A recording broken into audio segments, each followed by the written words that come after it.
Mbunge wa Kimilili Didmas Baraza ametaka serikali kupitia polisi kuweka kitengo maalum cha kuchunguza na kuwalinda wanahabari dhidi ya kushambuliwa na kutishiwa maisha kutoka kwa wanasiasa na mabwanyenye.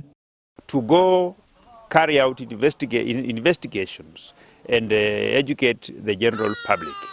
They do a job which nobody is willing to do. And most of these scandals that have been unraveled in this country, they have been made possible by journalists. So I appreciate that journalists play a very key role in oversighting the government, in ensuring that we have transparency across each and everything that leaders of this country do. And we must guarantee them their freedom. And I think even as we continue having a discussion on how we are going to make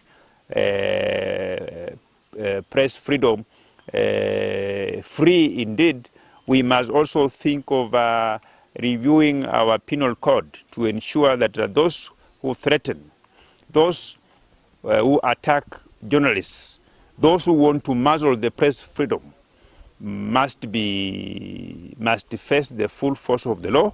Ametaka serikali kuwajali wanahabari walivyomjali aliyekuwa waziri mkuu alivyoshambuliwa mjini Eldoret, huku akisema watu wengi wamekandamiza wanahabari. Mimi nitayatilia maanani ikiwemo kuangalia mswada ambao pia utahakikisha kwamba wale wanahabari wote ambao wanaajiriwa na mashirika tofauti hapa Kenya wanalipwa pesa ambayo inalingana na kazi yao ambao wanafanya, kazi yao ambayo ilikuwa ni katika hali ya hatari.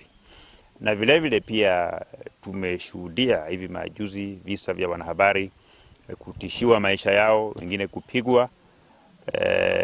Ningependa vile vile kuomba taasisi za usalama kwamba iwepo kitengo maalum cha polisi, wale ambao wanahusika na kufanyia uchunguzi wale ambao wanaitishia uhuru wa kutoa habari, kwa sababu lazima wanahabari, vyombo vya habari vyote humu nchini, vikiwemo vile vya kimataifa, viweze kuwaelimisha wananchi kwa kuwapa habari ambayo ni kamili. Mwanaharakati Nancy Kibaba amesema kuwa wanahabari ni watu muhimu wanaohabarisha dunia nzima yanayojiri, kama vile mambo yanavyoendelea nchini Ukraine na Russia, huku akiwataka waajiri kutowanyanyasa. Even in places where like for instance right now we have a world war, we have something going on in Ukraine and between Ukraine and Russia, and if it were not for press, if it were not for media, then we would not be aware.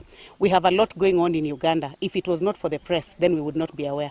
We have a lot that goes on in Kenya. We have had issues of corruption, we've had scandals, we've had even issues of rape and defilement. And I know I have worked with majority of you just to be able to handle these issues. So as a person, as a leader, I appreciate the work that is done by the press, because if it were not for the press, then a lot of these issues would not come to the forefront and we would not be aware of what is happening. So on this day, I want to register my commitment as an upcoming leader that I value the press, I value the freedom of the press, and I will be at the forefront to make sure that the journalists and every other person working in the media fraternity has their freedom to be able to do the work that they need to do without intimidation. Baada ya kukabidhi vifaa vya matumizi kwa kina mama na watoto kwenye hospitali ya Kimilili, mwenyekiti wa wanahabari eneo la Magharibi amesema kuwa uhuru wa wanahabari lazima udumishwe, kwani wao ni wafanyakazi wanaoeneza habari.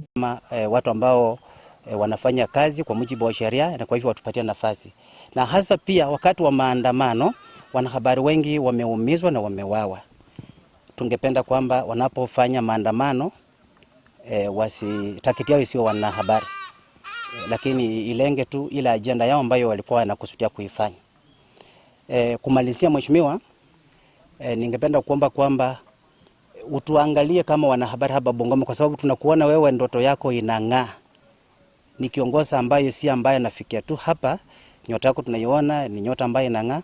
Na kwa hivyo katika wajibu wako kama mbunge na kama gavana mtarajiwa siku zijazo, Bungoma hii usiwache wanahabari katika ajenda zako katika kaunti hii. Hata hivyo, Didmas amesema kuwa atawasilisha mswada bungeni ili kuleta suluhu kwa matatizo yanayowakumba wanahabari. Belinda Wanyangu, habari za Magharibi.